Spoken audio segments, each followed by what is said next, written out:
All right, good afternoon. Today is day 15 of 44 days of transforming grief. So if this is the first time you're listening to this, my name is Andrea Hylen. I am the founder of Heal My Voice, and I made a commitment to speak about transforming grief every day for 44 days and to share a link to a radio show that was hosted in 2010, where 27 guests came on to a show that I hosted, and I did 17 of the shows by myself. So the link I'm going to share today, it has the title of Saying Goodbye to a Home and Other Endings. I moved 12 times by the time I was 15 years old. My dad was in the Marines when I was born, and then he got a job with Pillsbury, and every promotion meant a move to a new territory. So many of the moves were when I was really little, and then I went to a different school every 2 or 3 years. I know as we're thinking about this whole idea of moving. Hi, Charles Sanjoy, that I wanted to just share that I had to go through my own process of healing these losses of moving when I was younger. And I've noticed in the last 10 years there seems to be an increase on people experiencing foreclosure or having a loss that means that they need to move because they were dependent on someone else's income, or they had to move to another location to get support in raising a child, all kinds of different reasons. I know that in 2010, I was affected by someone else's bankruptcy that wiped out all of my life savings. And so I found myself for 2 years on the verge of eviction and then finally being evicted. So I understand the grieving and loss of that, the, helplessness in a sense, the frustration and not knowing what to do. So these are all feelings to explore, to allow yourself to feel, and to go through a process of healing with that and reclaiming the personal power that's tied up in that kind of defeat in your life.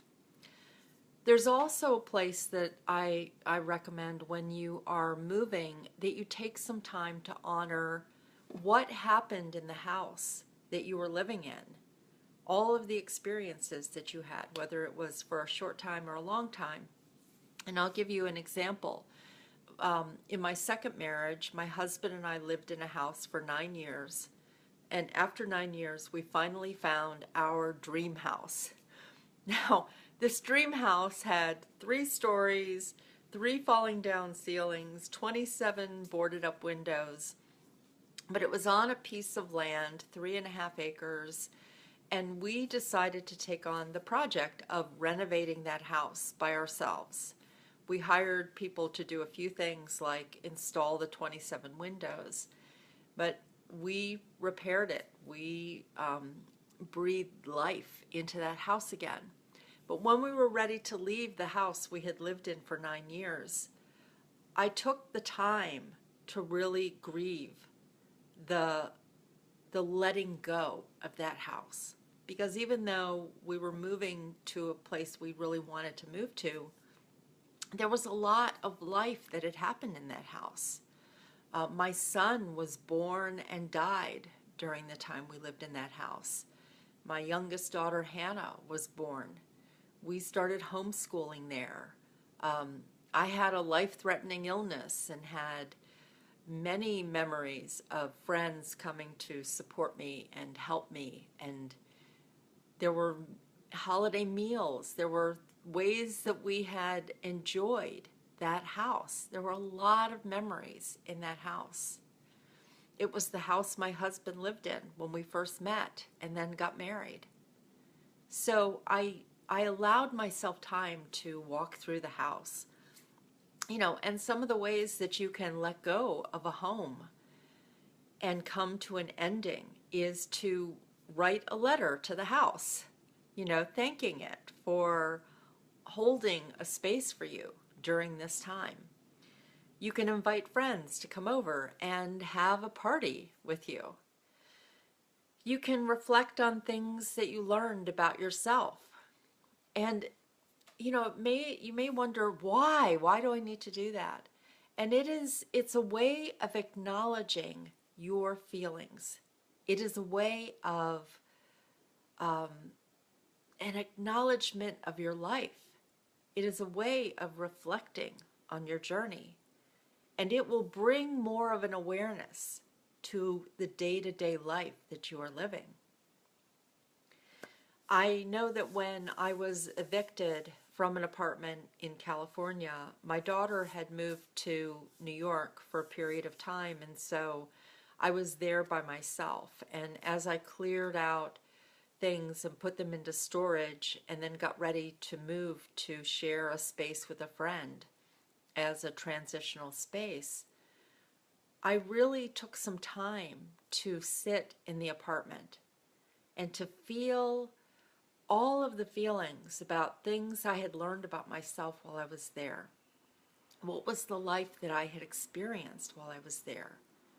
And to take time. I remember going to the door and just walking through the apartment one more time, standing at the front door and saying thank you. Thank you for being a space that held me. This week I decided to merge a Facebook page that I started in 2011 with a new page that I was starting. And the old page was called Live a Life Worth Celebrating. That was a message that I had shared at the eulogy I gave for my husband in 2005. Was I shared the details of his life, and I invited the people who were there to live a life worth celebrating. It is a core piece of who I am. It is, you could say, part of my inner home. Live a life worth celebrating. And what I realized when I was going to merge this old with the new was that I would be losing photos and memories that I had placed on that page. And on that page I had taken people on a journey of the 50 United States. I had shared peace prayers from 12 different religions. I had gone on a journey of connecting with people in a way that was part of my learning on coming onto Facebook. It was a home. And it felt like it served a purpose, and it was time to start in a fresh space and to connect the friends, the followers who are on that page. Connect the old with the new, but to let go also, to honor where that had been. So I spent a few days reading quotes and looking at photos and just remembering where I had begun and what I was exploring at that time, and bringing it into a new space where a conversation will be highlighted every month, where I am more anchored in my wisdom and knowing. A place to invite people into a new home. We're at a time in the world where there's so much change, and your home may be in a place of evolution. I have lived for 2.5 years now living with Heal My Voice authors in different places around the world. I have lived in Sweden for a 6-week period. I've lived on the East Coast of the United States, in Baltimore, in Washington, in New York. I have lived on the West Coast in Los Angeles and San Francisco and Santa Cruz. I'm living right now in Seattle.